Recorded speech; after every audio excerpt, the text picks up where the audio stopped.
My wife Wendy and I met through friends 7 years ago.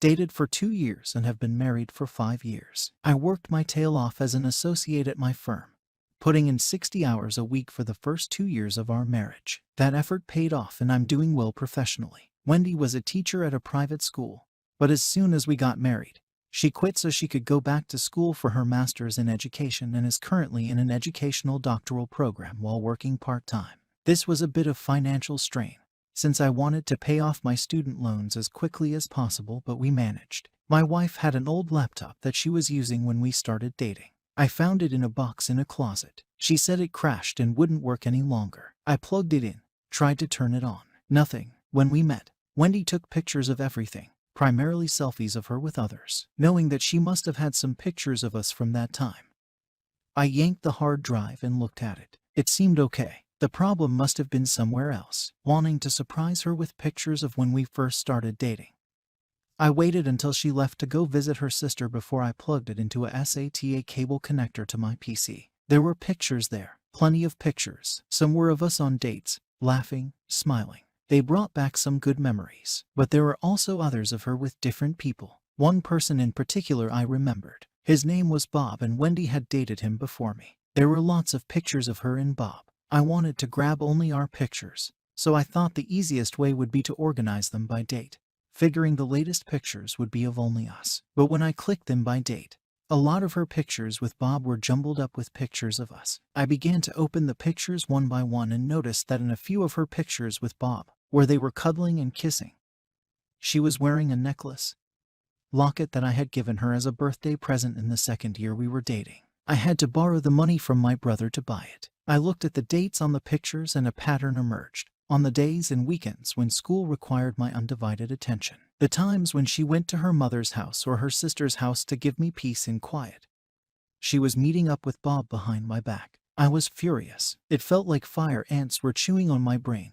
my heart, and my guts. I wanted to punch through the walls, but then something snapped and I went numb. I began to see and think in very cold, analytical terms. I copied all of her pics, all of them, not just those I'd seen, to a flash drive. I packed a bag, grabbed some suits, took the thumb drive and went to stay with my brother across town. I left her laptop hard drive plugged into my PC with a picture of her kissing Bob on the monitor. The only note I left behind was a sticky note with an arrow on it pointing to the necklace locket. Wendy tried to call me from her mother's house, but I didn't answer. It wasn't until a few hours later, after she presumably got back to our apartment and saw the picture on the monitor, that she blew up my phone with VMs and texts. I ignored them all. I've already met with another associate who works in the family law department about separation and divorce. We have no children or real property, since a lot of our money went to paying off my loans and for her tuition. My firm circled the wagons around me so her calls go to VM. She's not allowed onto the property. Wendy tracked me down at my brother's house, but he made it clear to her on the phone that if she tries to come over, he'll set his Dobermans on her. He told me she was screaming, sobbing, and begging on the phone. It didn't make me sad or happy or anything. I felt nothing. My marriage is over. I've accepted that. But it's been 2 days and I still feel nothing. No pain, no anger, nothing. How is it possible that I have no more feelings for her? No desire to ever see her again. No desire to reconcile. Now that I'm alone with my thoughts, feeling this nothing for her scares me. Is this going to last? Am I still in shock? Am I permanently broken? The upside is that I've never seen clearer solutions in my cases. Key date #1.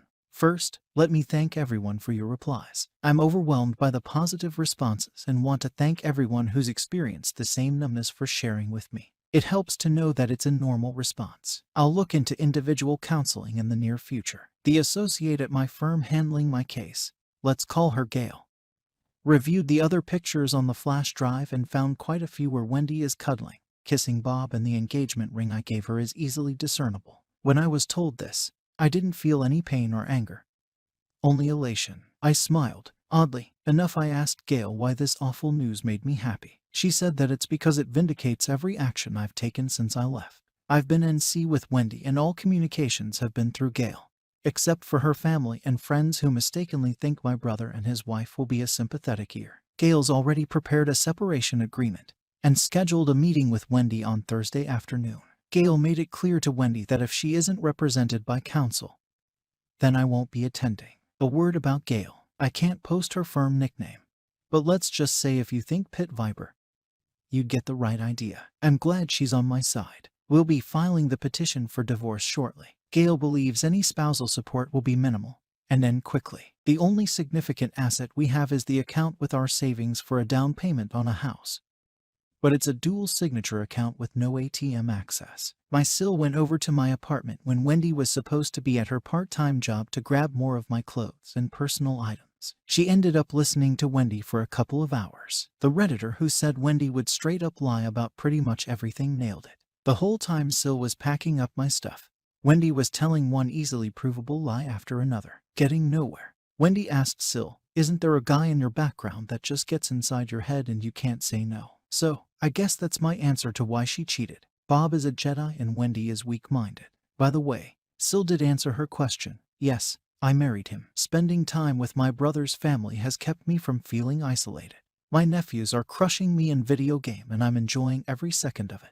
Work's going great and the partner who oversees my department stopped by to tell me that he's really proud of how I haven't let this personal issue negatively affect my work. Well, that's it for now. Thank you to everyone that replied with supportive posts. I can't explain how much it helps to know I'm not the only one to go through something like this or the apathy I feel toward my STBX.